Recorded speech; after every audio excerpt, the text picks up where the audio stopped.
হ্যাঁ, কি চাই? ঘর ভাড়া চাই। একটা ঘরই ফাঁকা আছে, আসুন।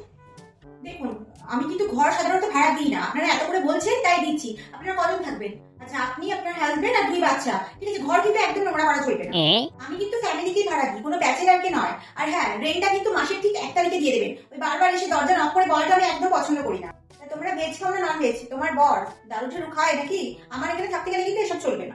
শোনো, মোটর কিন্তু সকাল 7টাতেই চলবে। সকালবেলা গিয়ে নিচে গিয়ে জল ভরে নিয়ে আসতে হবে। ঘরের সামনে কোনো নোংরা করা চলবে না, এমনকি ডাস্টবিনও পর্যন্ত রাখা যাবে না। যদি নোংরা ফেলতেই হয়, এখানে সামনে পাশে জঙ্গল আছে, ওখানে গিয়ে ফেলতে হবে। আমিও যাই ওই জঙ্গলে নোংরা ফেলতে। রাত 9টার মধ্যে ঘরে ঢুকে যেতে হবে, তার মধ্যে গেট বন্ধ হয়ে যাবে, তারপরে আর বেরোনো যাবে না। বেশি লোকজন এনে পার্টি করা চলবে না, বেশি বন্ধু বান্ধব আসবে, যাওয়া আসা করবে, এটা সেটা খাবে, সেগুলো তো একদম চলবেই না। আর হ্যাঁ, জোরে জোরে মিউজিক একদম নয়, তোমাদের আঙ্কেল কিন্তু একদম পছন্দ করে না।